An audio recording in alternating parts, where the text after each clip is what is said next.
Welcome to Sweet Life Beat Life. We hope this video helps. You start by picking a hosted environment. Binder or Google Colab are fastest because they remove local installs and save time. Once signed in, create a new notebook or upload an existing.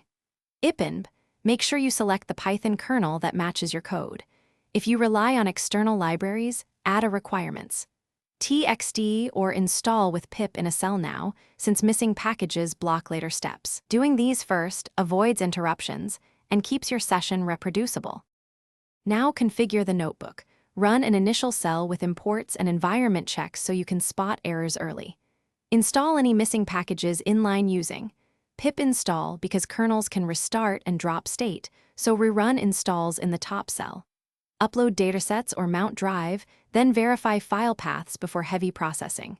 Structure cells from lightweight to heavy tasks, imports, data loading, transformation, then plotting, so you can rerun only what changed and save time. Finish by saving checkpoints and exporting the notebook as Ipinb or HTML so others can reproduce your work.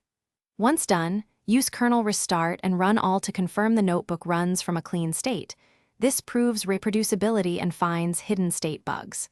If something breaks, read the traceback carefully, check package versions, and reinstall or clear outputs as needed. A common quick fix is restarting the kernel and rerunning top cells. Do that before digging deeper. Thanks for watching. Consider subscribing if we helped you.